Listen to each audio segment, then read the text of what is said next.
అదాని దగ్గర 1700 కోట్లు లంచం తీసుకున్నాడని ఎందుకురా మా జగనన్న మీద నిందలు వేస్తారు? మా జగనన్న నిప్పు.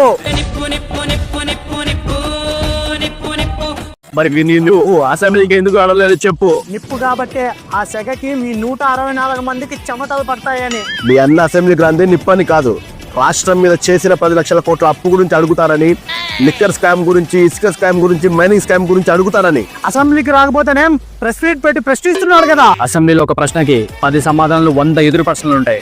అదే ప్రెస్ మీట్ పేరుతో ఒక వీడియో మాట్లాడి నచ్చింది రెడీ చేసుకొని పెట్టుకోవడం ఈజీ కదా. ప్రతిపక్ష హోదా ఇవ్వండి, వస్తాడు అసెంబ్లీకి. ప్రతిపక్ష హోదా ఇవ్వాల్సింది కూటమి కాదు, 18 సీట్లతో ప్రజలు ఇవ్వాలి. నారా లోకేష్ బుద్ధి తక్కువ అంటారు, ఈ మనిషికి జ్ఞానం తక్కువ అంటారు, ఈ మనిషిని పప్పు అని కూడా అంటారు. ఎక్కడ ఓడిపోయాడో అక్కడే హైయెస్ట్ మెజారిటీ కొట్టి చూపించాడు నారా లోకేష్. ప్రతిపక్ష హోదా ఇస్తేనే అసెంబ్లీకి వస్తాను అంటున్నాడు జగన్మోహన్ రెడ్డి. ఇప్పుడు అర్థమైందా ఎవరు నిప్పో ఎవరు పప్పో?